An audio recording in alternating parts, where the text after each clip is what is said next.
আসসালামু আলাইকুম এভরিওয়ান। চুলাতেই আজকে আমি আপনাদেরকে তৈরি করে দেখাবো 2 পাউন্ডের প্লেন কেক। পাউন্ড কেকের A to Z রেসিপি আজকে আমি আপনাদের সাথে শেয়ার করব। আশা করছি এই রেসিপিটি আপনাদের সবার খুব ভালো লাগবে। কেক ডেকোরেশনের জন্য আমরা যেভাবে কেকটাকে বেক করি সেটার মতো করে যদি আপনারা পাউন্ড কেকটা বেক করেন তাহলে কিন্তু পানি ছাড়া সেই কেকটা গিলতে পারবেন না। এই কথাটা কিন্তু মাথায় রাখবেন। পাউন্ড কেক কখনোই স্পঞ্জি করে তৈরি করতে হয় না। কথা না বাড়িয়ে চলুন রেসিপিতে চলে যাই। কেক তৈরি করার জন্য প্রথমেই শুকনো উপকরণগুলোকে আমি মিশিয়ে নেব। আর এই জন্য একটা স্ট্রেইনারে আমি প্রথমেই নিয়ে নিলাম 1 কাপ পরিমাণ ময়দা। তার সাথে দিয়ে দেব 1.25 কাপ পরিমাণ গুঁড়ো দুধ। গুঁড়ো দুধের পরিমাণটা যত বেশি দিবেন সেই কেকটা খেতে কিন্তু ততটাই মজা হবে। এর সাথে অ্যাড করছি 1 চা চামচ পরিমাণ বেকিং পাউডার। আমি একটু ভরে ভরে 1 চা চামচ নিয়েছি। আর তারপর দিয়ে দিচ্ছি 1/2 চা চামচ পরিমাণ বেকিং সোডা। এখন একটি শুকনা পাত্রের মধ্যে আমি এই শুকনো উপকরণগুলোকে খুব ভালোভাবে ছেঁকে নেব।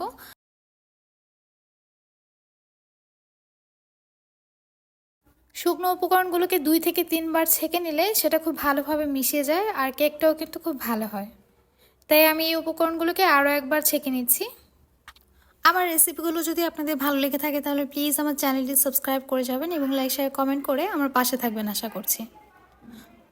একটি কাচের বাটিতে আমি রুম টেম্পারেচারে থাকা 4টা ডিম নিয়েছি। আর এখন এখানে আমি অ্যাড করব ভ্যানিলা এসেন্স। আমি রেডম্যানের যে ভ্যানিলা এসেন্সটা পাওয়া যায় সেটা ব্যবহার করছি। আমি এখানে 1.5 চা চামচ পরিমাণ এসেন্স দিয়েছি। আর তার সাথে দিয়ে দেব সামান্য পরিমাণে সিরকা। এতে করে ডিমের স্মেলটা কেকের মধ্যে একদমই পাওয়া যাবে না। এখন অ্যাড করব 1 কাপ পরিমাণ চিনি। চিনির পরিমাণটা এমন হবে আপনি যতটুকু পরিমাণ ময়দা দিবেন ঠিক সেই পরিমাণ চিনিটা নিলেই কেকের মিষ্টির ব্যালেন্সটা একদম পারফেক্ট থাকে। আর চিনিটাকে অবশ্যই গুঁড়ো করে ব্যবহার করতে হবে, এতে করে চিনিটা খুব ভালোভাবে গলে যাবে। চিনি যদি ঠিকমতো না গলে আপনার কেকটা কিন্তু যখন খাবেন তখন দেখবেন চিনির একটা দানা দানা ভাব থাকে, তখন কিন্তু দাঁতের মধ্যে সেটা পড়লে খেতে একদমই বাজে লাগে।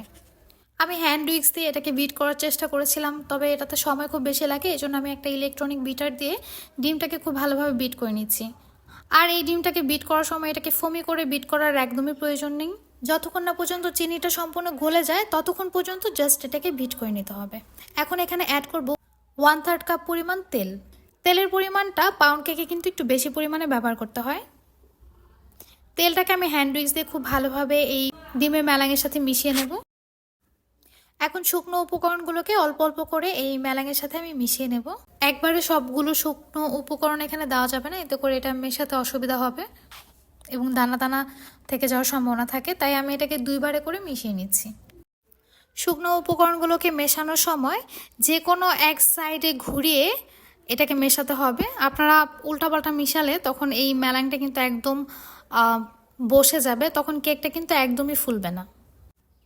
নর্মাল টেম্পারেচারে থাকা দুধ এখানে অ্যাড করছি অল্প অল্প করে। আমি এখানে প্রায় 1/2 কাপ পরিমাণ দুধ অ্যাড করেছি। দুধের পরিমাণটা আপনারা বুঝে দিবেন। আপনাদের যদি মনে হয় আপনাদের এই মিশ্রণটা একটু বেশি ঘন হয়ে গিয়েছে সেক্ষেত্রে আপনাদের 1/2 কাপেরও একটু বেশি দুধ এখানে লাগতে পারে। দুধটাকে অবশ্যই আগে থেকে জাল করে তারপর ঠান্ডা করে নিয়েছি। এই মিশ্রণটা এখন তৈরি হয়ে গিয়েছে। এখন আমি এটাকে বেক করতে দিব। যেই পাত্রে আমি কেকটা বেক করব সেই পাত্রের চারপাশে আমি এভাবে কাগজ বিছিয়ে দিয়েছি আর কাগজের নিচে আমি কিন্তু একটু তেলও মেখে নিয়েছি। এখন কেকের এই ব্যাটারটাকে উপর থেকে আমি ঢেলে তারপর মোল্ডের মধ্যে নিয়ে নেব আর মোল্ডটাকে এভাবে ঝেঁকে নেব, এতে করে ভেতরে ফাঁকা থাকবে না। মাঝখানে হালকা একটু তেল দিয়ে দিচ্ছি, এতে করে কেকটা একটু সুন্দর হবে। মাঝখান দিয়ে একটু ফাটা ফাটা হবে, যেটা পাউন্ড কেকে আমরা সচরাচর দেখতে পাই। যে পাত্রে আমি কেকটা বেক করব সেটাকে আমি আগে থাকতেই গরম করে রেখেছি এবং একটা স্ট্রেনার বসিয়ে রেখেছি। তার মধ্যে কেকটা আমি দিয়ে এখন চুলার আঁচটা মিডিয়াম টু লোতে রেখে দেব। আর ঢাকনাটা একটু ফুটা ছিল সেটা আমি আটা দিয়ে লাগিয়ে নিয়েছি।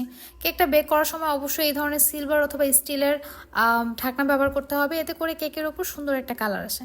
10 মিনিট বেক করার পর আমি কেকের ওপর কিছু ড্রাই ফ্রুট দিয়ে দিচ্ছি।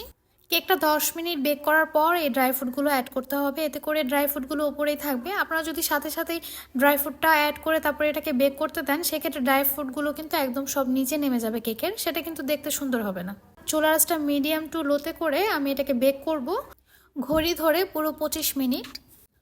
25 মিনিট পর কেকটা কিন্তু একদমই বেক হয়ে গিয়েছে। দেখতেই পাচ্ছেন কত সুন্দর একটা কালার এসেছে। এটা দেখে কিন্তু বোঝাই যাচ্ছে না ওভেনে বেক করা হয়েছে নাকি চুলায় বেক করা হয়েছে। এখন কেকটাকে আমি একটু ঠান্ডা করে নেব।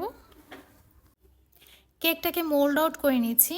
আপনাদের সাথে একটা টিপস শেয়ার করি, সেটা হচ্ছে চুলাতে যখন কেকটা আপনারা বেক করবেন, চুলার আঁচটা একদম কমে রাখবেন না, মিডিয়াম টু লো, মানে মিডিয়াম আর লো এর মাঝে যেই তাপটা, সেই তাপের মধ্যেই কেকটা বেক করবেন, তাহলেই কিন্তু কেকের কালারটা সুন্দর আসবে।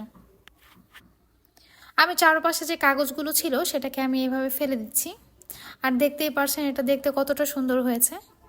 আর এই কেকটা খেতে কিন্তু অসাধারণ ছিল। কেকটা কেটে দেখাচ্ছি ভেতরটা কেমন হয়েছে। দেখতেই পারছেন ভেতরেও কিন্তু কিছু ড্রাই ফ্রুট চলে গিয়েছে। আর এটার স্পঞ্জ হবে ঠিক এইরকম। অতিরিক্ত স্পঞ্জে কেক আপনারা কিন্তু পানি ছাড়া গিলতে পারবেন না, এই কথাটা অবশ্যই মাথায় রাখবেন। আশা করছি রেসিপিটি আপনাদের সবার খুব ভালো লেগেছে। ভালো লেগে থাকলে অবশ্যই আমার চ্যানেলটি সাবস্ক্রাইব করে যাবেন। আজ এই পর্যন্তই, আল্লাহ হাফেজ।